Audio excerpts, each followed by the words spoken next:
And then I said, but wait, there's more. Okay, cheesy, I know. But hi, I'm Matthias Anderson, and this stream is about sort of wrapping up the live streams that we've been doing from the Link 2023 conference. So I'm a developer advocate at Pluralsight, but I want each of us to introduce ourselves, if we don't mind. So Chloe, do you mind starting? Sure. I'm Chloe Condon, and I'm a developer relations engineer at Google, where I make a lot of video content about the cloud. Nice. I'm TJ Hawkins. I'm a principal cloud engineer at Pearson, and I write a lot of Terraform modules. I'm Jeremy Morgan, the world's OKS developer here at Pluralsight. I'm Jessica Tai, and I'm an engineering manager at Airbnb on our infrastructure team. Awesome. Thank you all. So the context that for why I thought up this stream was that we've been having a lot of streams over the past 2 days where people have come into this studio and shared awesome insights. I've gotten to be behind the camera for most of these streams, and I have learned so much. It's just these streams are worth rewatching. So to all of you, check out the streams that we've been putting together, because there's so much really interesting insight there.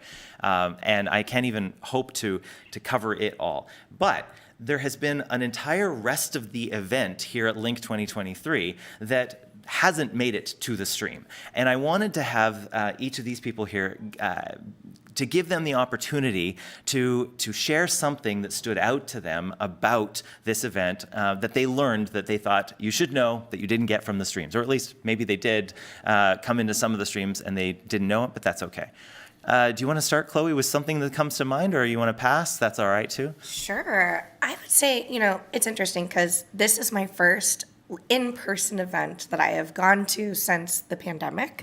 So that's been many years, which is why my voice is so hoarse. I don't usually sound like a teenage boy. But it's been very impactful for me because when we're on the internet, I think there's this, I'm very active on Twitter and Instagram and LinkedIn and all these different channels, and I post a lot of videos on YouTube.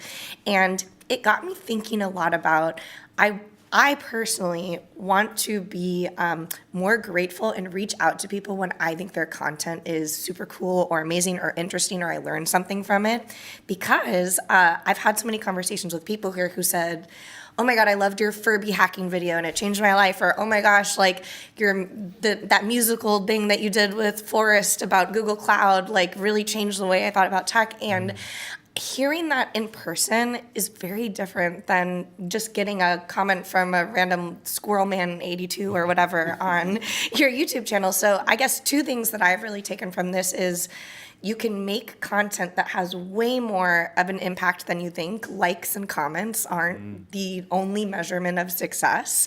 And I think also it's really inspired me to really let people know that I enjoy their content so they'll make more of it. And I feel that way about this event too. Like I want to go up to each one of you who helped organize it and be like, please do this again. Like it was wonderful for me and it really helped me. And I think that, yeah, if anything, like, people always say, say what you need to say. That's my John Mayer impression with my very scratchy voice. But I really want to make sure that, I'm letting people know that I really enjoyed their work. But it's also really inspired, this event specifically has inspired me to get back into the weird creative stuff I used to do, because people are like, why aren't you doing that weird stuff anymore? And I'm like, I don't know. I really enjoy doing it. So yeah, let people know that you like their stuff and they'll keep making it. That's a really good tip. And it also ties into something that has come up in a number of the streams, which is that people can get a lot of value out of just doing something, making something, sharing something, whether it's posting a comment on a question board where people are asking something and being willing to answer and put yourself out there a little bit for that, or whether it's something much bigger of making a video or streaming something or whatever.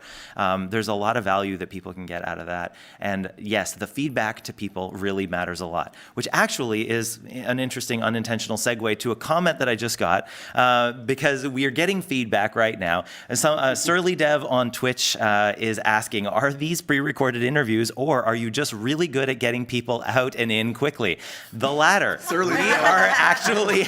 We are really tight timelines on some of these things, but I got to shout out, I have to shout out Brina on our team and the web team. So props to them because they have been doing so much work to make this a reality. And it's not me, it's them having done all of this organization. So thanks. But also, if you have more questions, we are paying attention. I haven't been able to get chat to all of the panelists, especially given time constraints. But right now, I may be able to include some more things. But okay, so back to going around the table, if you don't mind, TJ. Yeah, sure.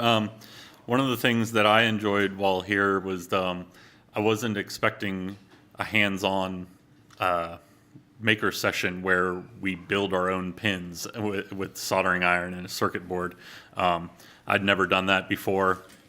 Got one there to Yeah, show off. I took Nice. an extra one home so that anyone that I know back at home that wants to build it, I'll give it to them and they can build it. But yeah, that was good because it gave me time to focus and pay attention to what I was doing, and yeah, it was just a blast. Awesome. So the getting hands-on and being at the event. So that's unfortunately something that the people at home can't necessarily do. They can't do this particular kit. But I think a part of the takeaway there is that trying something new, getting hands-on with some of these things can be a really interesting way to exercise our sort of approach to technology. I know a number of people weren't really familiar with this and got a lot of interesting benefit out of it. So it's kind of a tip to jump into something like that. Maybe get a Raspberry Pi, a breadboard, and all those things. Do it. Do it. All right, Jeremy, what do you have?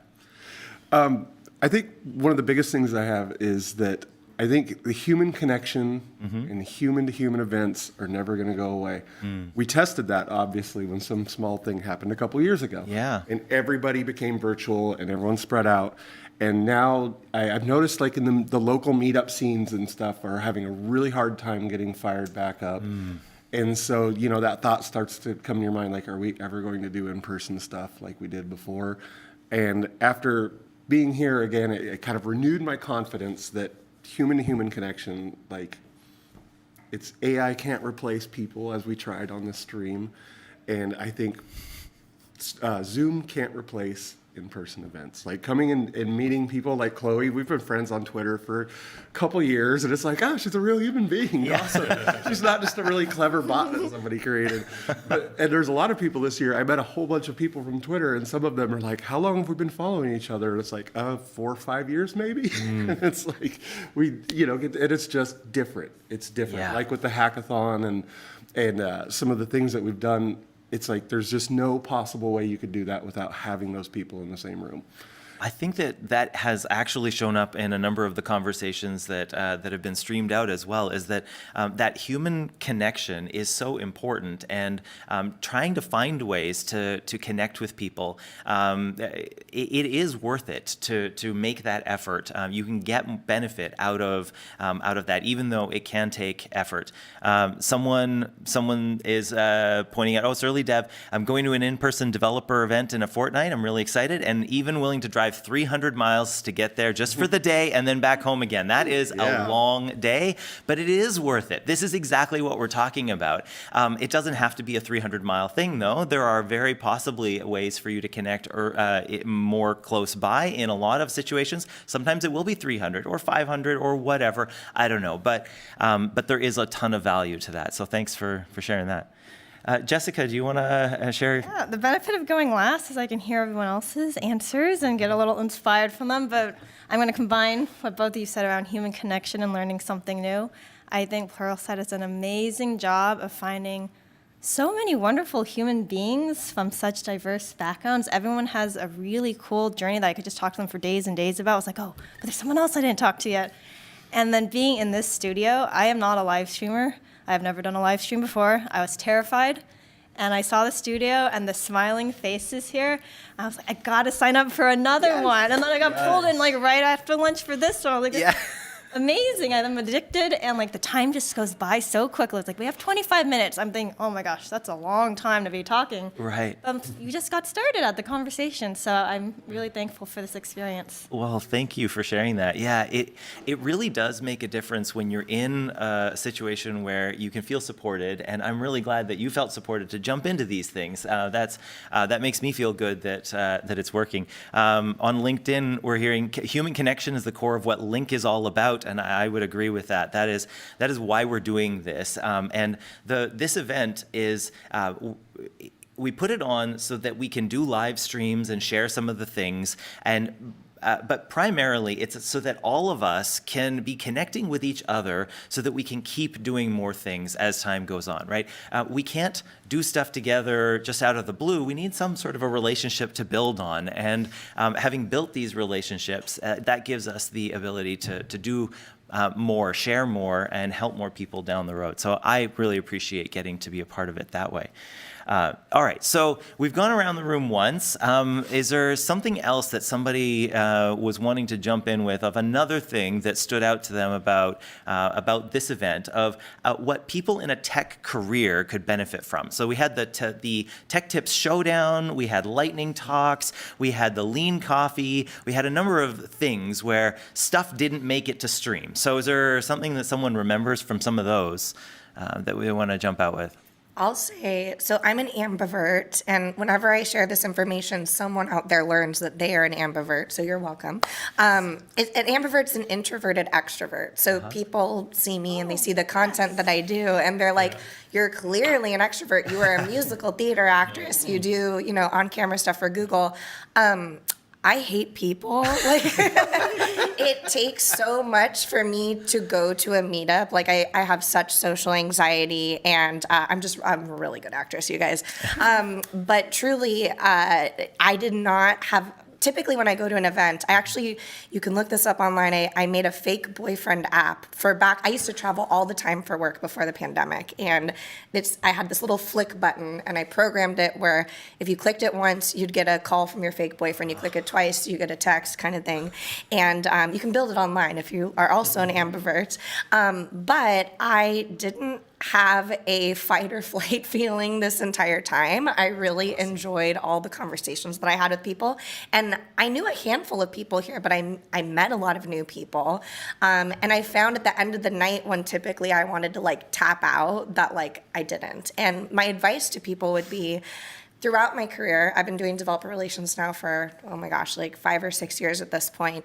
There have been so many moments in my career that I have not wanted to go to a Docker meetup or something. And I'm like, I'm feeling too anxious. My boyfriend goes, go. Every time you go, something good happens, you enjoy it. And I've gotten jobs because of that. I've gotten opportunities because of that. I've met long-lasting friendships because of that. So for anybody out there who's like, oh, I don't know, I hate people, I don't want to go out, push yourself out of your comfort zone and try to get out there. I don't call it networking, I call it friend making. Yeah. Because networking's so businessy, but truly every single job that I've gotten, every amazing opportunity I've gotten has been because of forcing myself to leave my home. There are so many tips in that. Okay, so I just want to call out. Okay, so ambivert, not an introvert or an extrovert. That's definitely a thing that you need to understand and consider. Maybe you might be.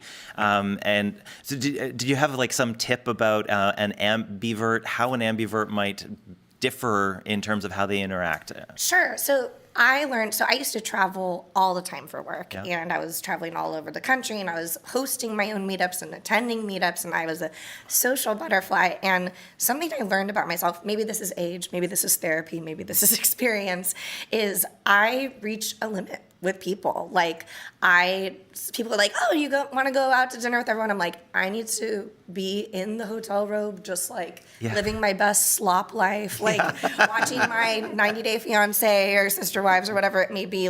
I need to recharge. Yeah. And once I learned that about myself, and I learned not to burn myself out, my friend April is amazing at this. She's always setting boundaries for herself and advocating for her needs, and I try to emulate that in what I do. So for ambiverts out there, you can still be a friendly social person and still hate being around people.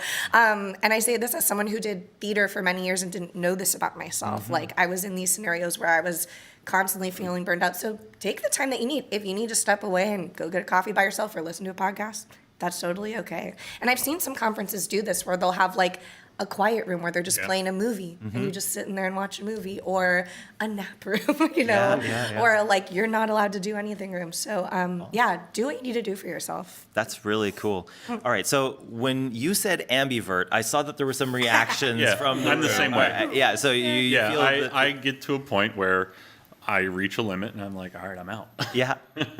totally. Yeah. I feel the same way. So Jessica? I took a nap during this, and then I came back refreshed, ready to go. Yeah, awesome.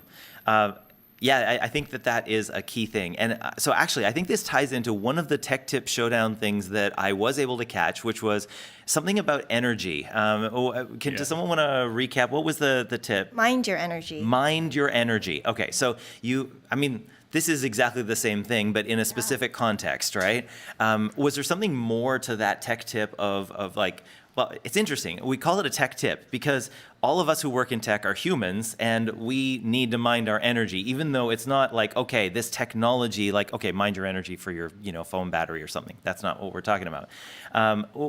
Did that stand out to the rest of you all when you were? I missed it because I was minding my energy. That's good for you. Because my voice was gone and I knew if I attended the session, I would blow out my voice. So now I'm able to do this There you go. episode. Yeah, that's awesome. No, I love that it was brought up and that it won multiple times. Yeah. And I like that the topic of burnout was brought up, because this is a very successful group of people here, and to be able to talk about we experience burnout, we need to recharge, felt like really empowering, actually. Yeah. So speaking of burnout, we had a stream on burnout earlier. Talk about burnout yesterday. Yeah. So you can catch the replay on that. There's just, you're right, like a lot of really successful people, but we're dealing with burnout. We're dealing with feeling overloaded, not being sure about ourselves. Imposter syndrome happens all the time. There was a panel just earlier today where people were talking about how they manage their ADHD, and there were a lot of different situations that are different than you would just immediately assume. And I think that is one of the key things for me, is that I constantly keep finding myself making bad assumptions, and only when I realize them do I, I don't realize that I'm making the assumptions, or I wouldn't make the assumptions. I wouldn't, what you don't know, you don't know. Anyway, so there was a ton of really interesting stuff there. Any other things that jump out at people from Lean Coffee, maybe? I missed that entirely because we were doing a bunch of things yesterday morning. Yeah, we talked about burnout there too. Okay, yeah. And we went for probably either 15, 20 minutes on it. I was surprised that it got that much traction because, when you're dealing with burnout, you think, I'm the only one. And not realizing, all right, it's everyone. It is. I liked how the Lean Coffee discussions, we could vote after the 5 minutes if we wanted to continue on the topic, so it was more fluid for what the group needed instead of like every 5 minutes we're changing topics. I thought that was really well done.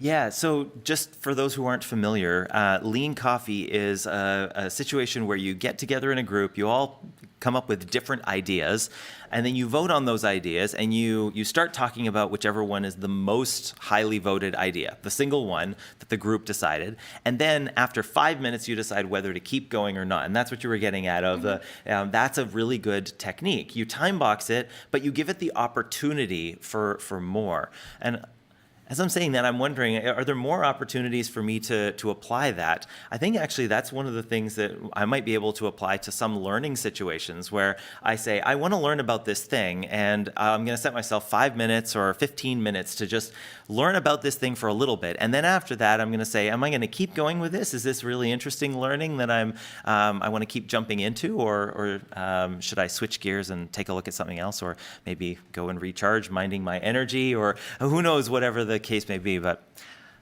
yeah. All right. So any last things that people want to bring up before we? I guess I'll say as someone who has to physically and mentally push themselves to just like even attend an online event sometimes, if you're feeling on the fence, like, unless you're sick, do as I say, not as I do, as I talk with my voice being gone. But push yourself to do it. Like, if you think, oh, it's going to be awkward or whatever, every single time I have pushed myself to do something and meet new people, it can be very anxiety inducing, but once you're there, it's easy. Just getting there is hard. I think that's a big thing. Starting is often the biggest hurdle. That comes up in a lot of circumstances.